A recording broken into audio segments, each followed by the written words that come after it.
Italian legend Andrea Pirlo was appointed as the manager of Juve just a week after being appointed as the coach of their under-23 side.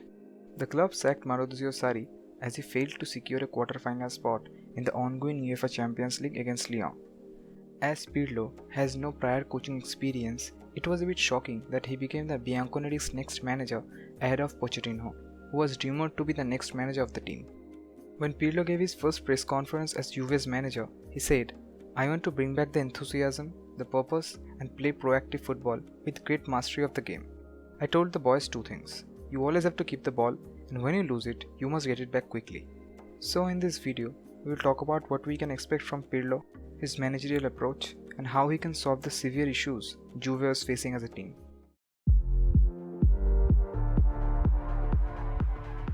Pirlo's situation is kinda similar to Zinedine Zidane and Pep Guardiola. Zidane still had 2 years of experience in football management. He led Real Madrid Castilla from 2014 to 2016 before managing the senior team.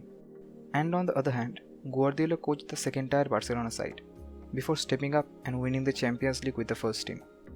The likes of Frank Lampard for Chelsea, Mikel Arteta for Arsenal, and Ole Gunnar Solskjaer for Manchester United have all done well for their respective clubs. With that in mind, the decision makers may be hoping that Pirlo can replicate the success of Zinedine Zidane and Pep Guardiola at Juventus. Pirlo will surely face severe issues considering how unsettled the Juventus team had been towards the end of the season.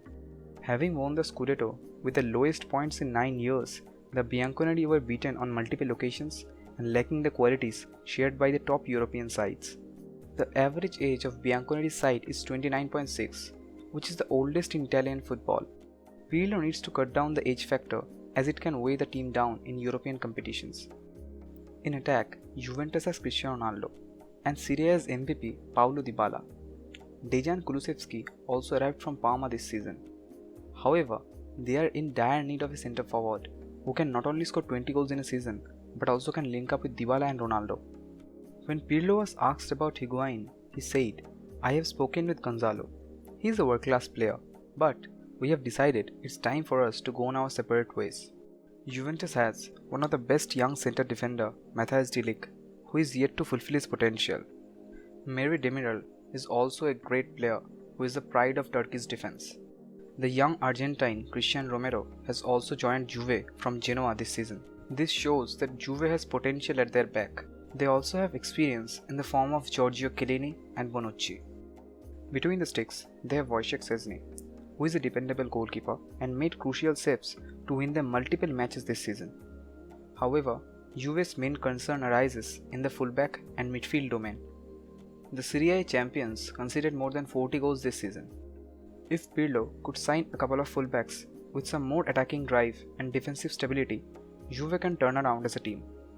Alex Sandro, Joan Cuadrado, and Danilo, not one of them has played quite well for the last few years. All of them lacks the ability to carry the ball forward and deliver a good cross.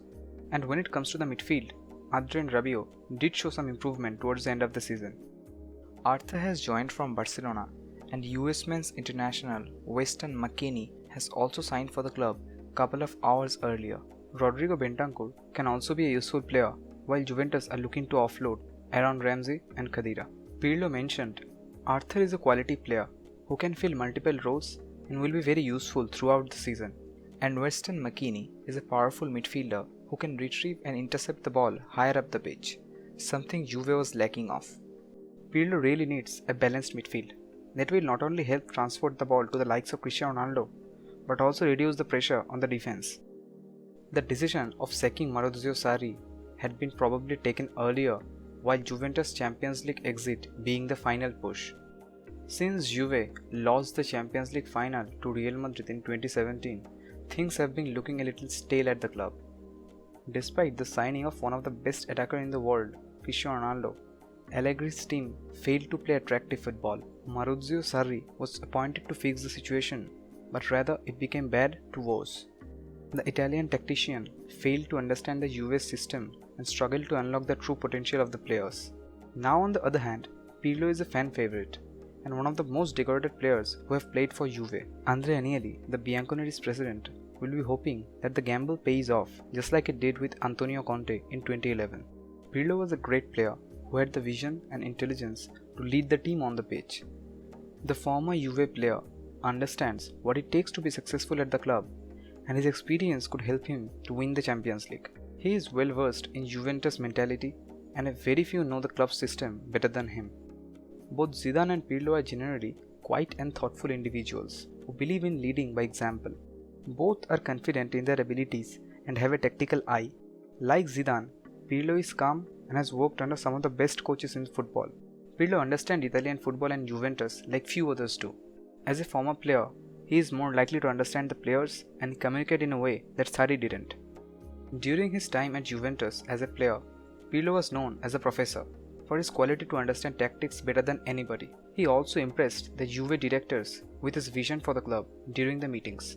Like many top European clubs, he wants Juventus to play attacking football where they have lot of possession.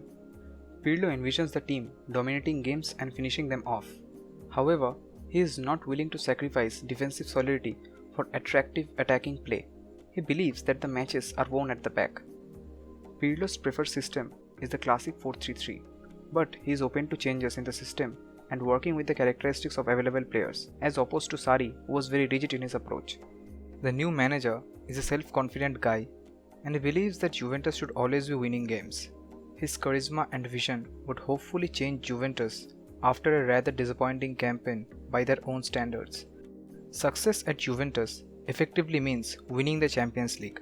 Since the days of Antonio Conte, the Bianconeri has been winning Scudetto year after year, so winning the Serie A title won't be the measure of success for the new manager.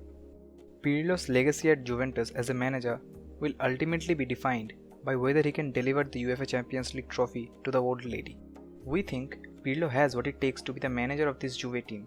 If Juve can organize the midfield properly with the likes of Arthur, Rabiot and Bentancur while bringing some new faces to the team would be much stronger now. Players like Dybala always makes the team stronger, and even at 35, Ronaldo showed the world that he still holds the ability to score goals in the big matches. As Pirlo said, "I am convinced that I am in the right place at the right time." Enthusiasm must be brought day by day.